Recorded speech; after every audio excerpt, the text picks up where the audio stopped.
Good evening guys. Okay, papakita po namin ngayon kung paano ang paglagay ng takip ng toilet bowl. Ayan.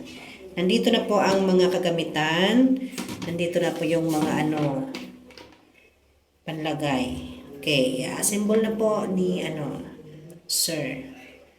Okay, umpisa. Okay, una, ayan. Tornilyo, pasok. Tornilyo. Pasok. At isara. Okay. Then,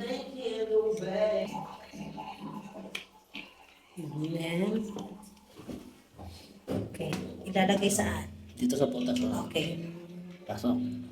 pasok. Tapos, Sa butas. ito. Yung pasok din dito. Yan, ipasok din dyan. Na makatama. Tama po. Yan. Yan. Isa.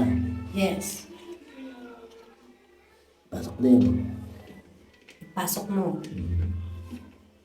At dapat makapasok din. Okay. Meron ba yung barat dyan? Wala na. Wala nang barot yan. Kaya ang barot niya sa loob.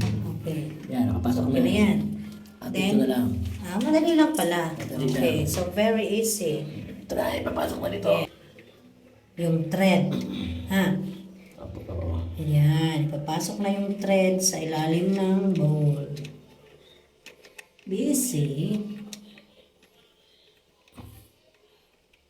Okay. Then, yung isa.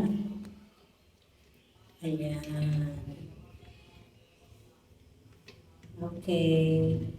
Okay, tapos na. Bilis-bilis lang. Okay, open mo nga.